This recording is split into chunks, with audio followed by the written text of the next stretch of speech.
tap, tap, rat, tac, tap, tap, tap, tap, tap, tap, tap, pum, pum, tap, tap, tap, rat.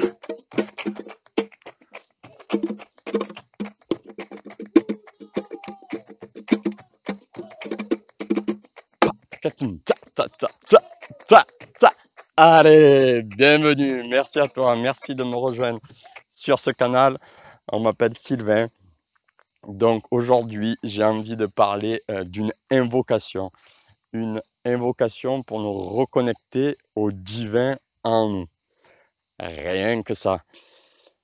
Avant tout, j'aime bien commencer mes vidéos par une recommandation, c'est-à-dire d'être très vigilant vis-à-vis des discours que l'on entend, de les passer dans notre tamis et de pratiquer, d'expérimenter véritablement, d'explorer pour faire cette éventuelle vérité nôtre et qu'on puisse la retransmettre à nouveau, mais en l'ayant se l'ayant approprié. Je ne sais pas si c'est du bon français bien clair, mais en tout cas, voilà, vous avez compris l'idée. Donc, pareil avec ce que je vais dire. Donc, de là, je vais essayer de faire un témoignage le plus sincère possible à partir de mes expériences, découvertes et explorations. Donc, je vais parler d'une invocation pour se reconnecter au divin, comme je l'ai dit, mais divin, c'est un mot.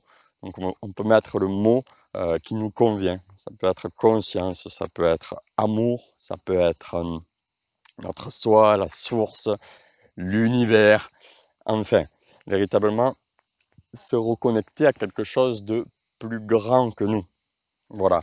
À mon sens, dans le monde, ce qui crée beaucoup de ce qu'on peut constater comme étant de la misère et cette déconnexion à ce que j'appelle le divin.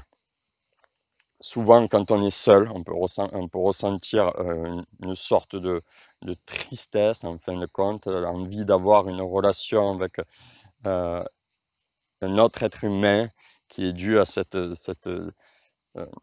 non-reliance véritablement, en fait, à ce qui est déjà là, ce qui nous anime déjà véritablement profondément.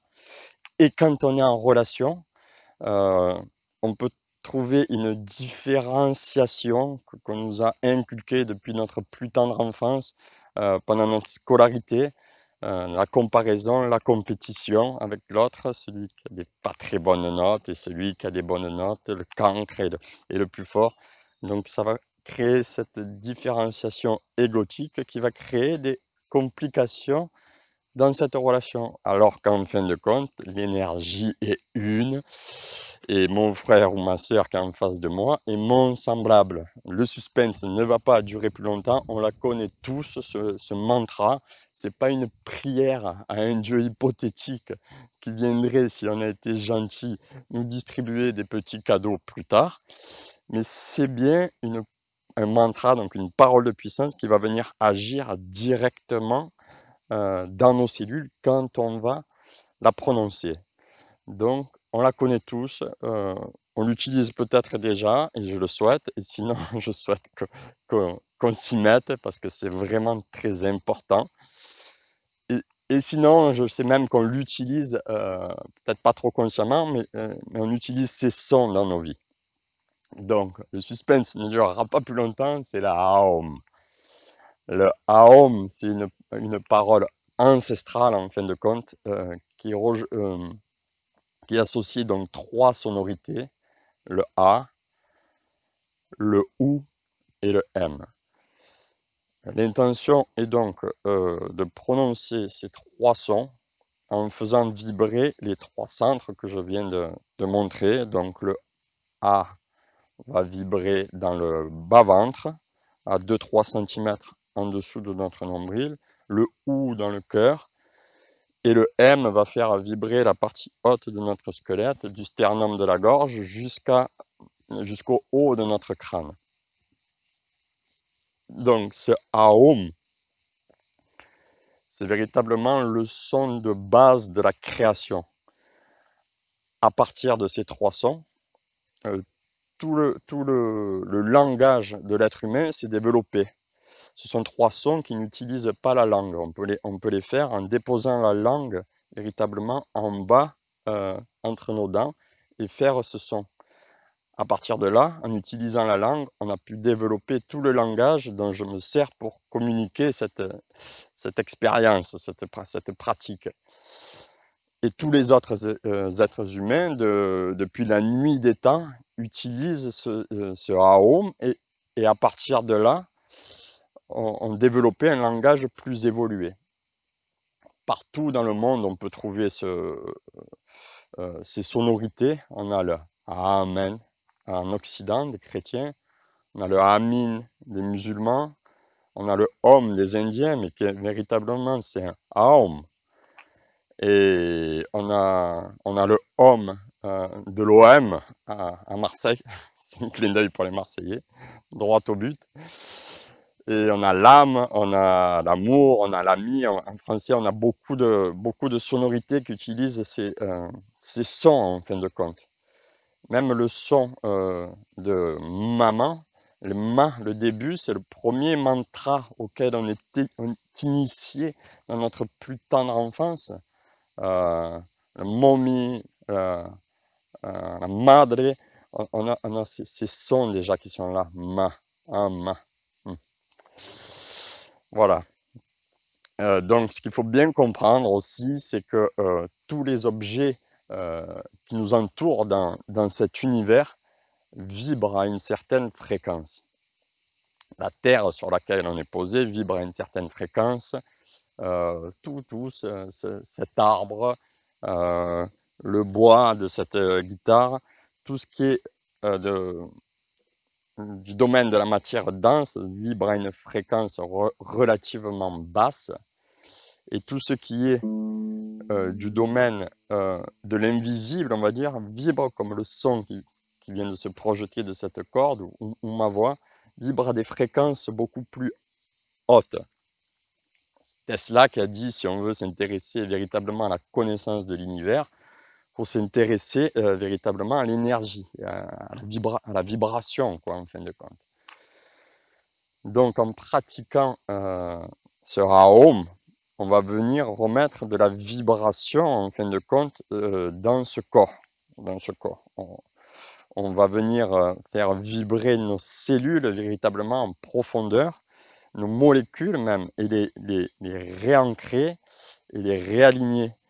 Véritablement ressentir au niveau de la sensation, re-rentrer dans le domaine de la sensation de notre corps, donc aiguiser nos 5 sens, que ce soit la vue, l'ouïe, le goût, le toucher, tous ces sens vont être réaiguisés, c'est-à-dire vont devenir de plus en plus précis, raffinés, c'est-à-dire que quand on va entendre, là, il y a les cigales qui commencent à chanter, les détails vont être de plus en plus effectifs et de là on va sentir une dilatation déjà de notre être. Mais pas que.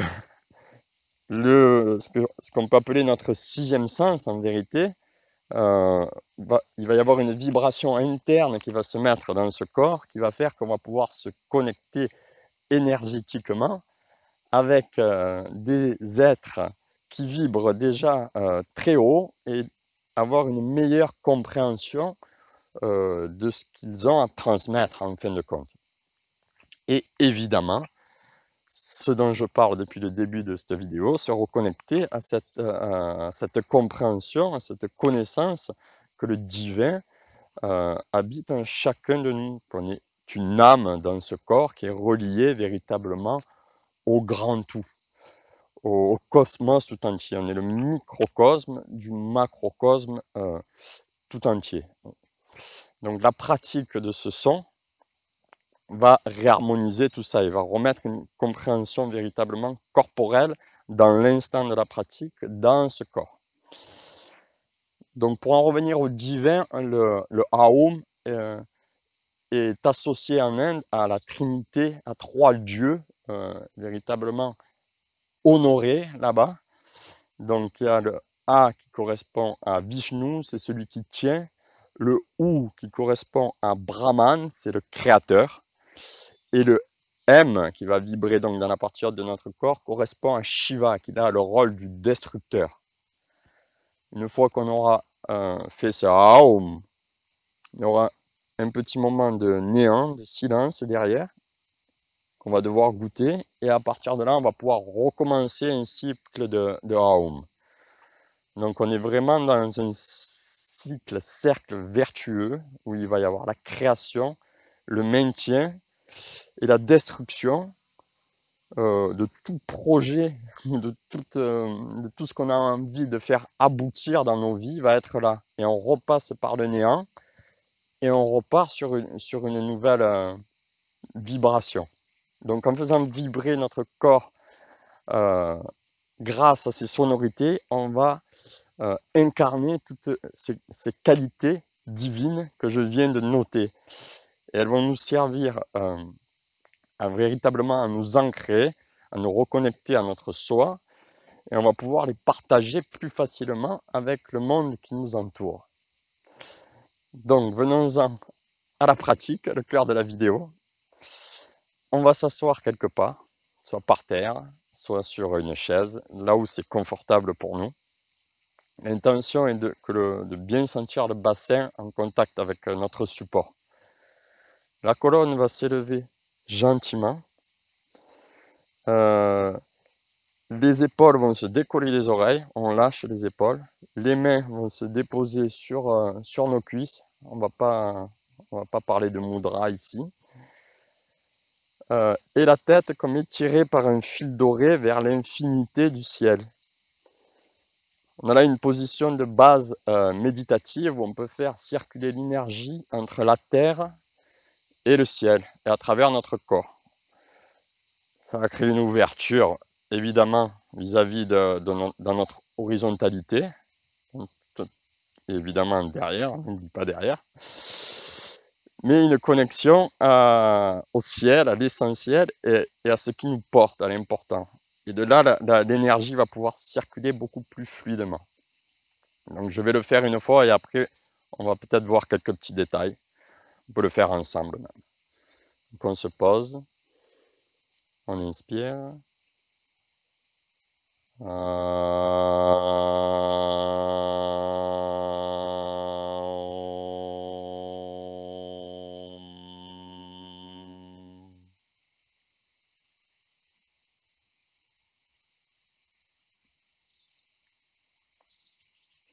Voilà.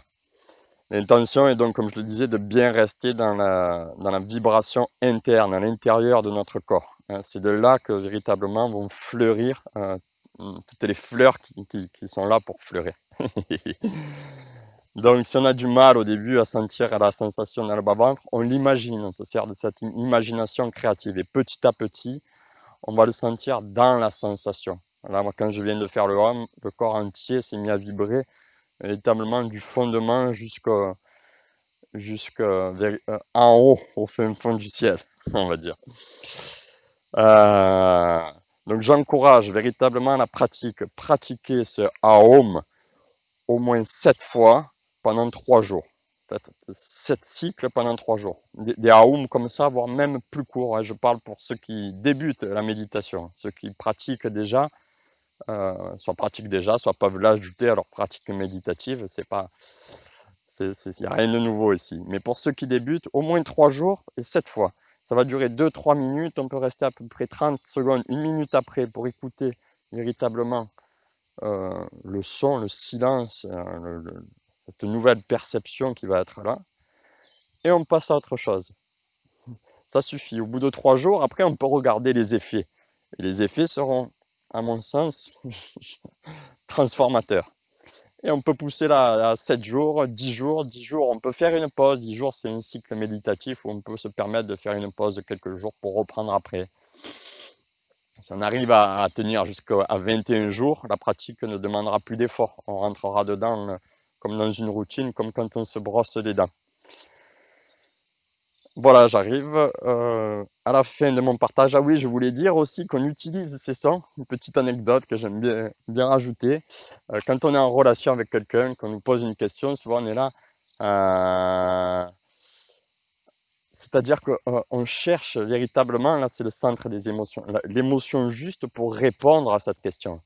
Ah oui, oui, oui, oui, oui. Là, ok.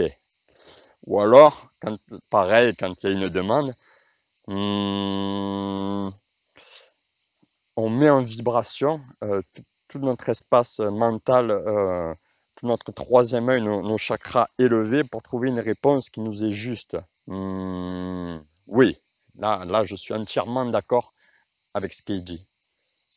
Ou là, non. Là pour moi, c'est pas juste. Voilà. Donc, on utilise déjà ces sons sans le savoir. Voilà, cette vidéo est pour qu'on puisse le faire plus consciemment, c'est-à-dire voilà, en utilisant cela pour, avec ces connaissances que je viens de transmettre. Donc voilà, chers amis et amis IES, j'arrive à la fin de ce partage. On n'est pas des plantes vertes, donc une des valeurs principales que je souhaite transmettre, c'est la valeur de la vie que chacun de nous incarne. Donc il me semble que quand on passe sur Terre, parce qu'on le vaut bien, on doit laisser une trace de notre passage. Donc une petite trace de ton passage, si tu es resté jusqu'ici, un petit clin d'œil, un avis, un commentaire, je dirais ça attentivement. Prends bien soin de toi, partage à ton tour ces infos à celles et ceux que tu penses qui peuvent en avoir besoin. N'oublie pas de méditer, de pratiquer, de aumer, de vibrer, de vivre et d'aimer. Oleka, namaskaram.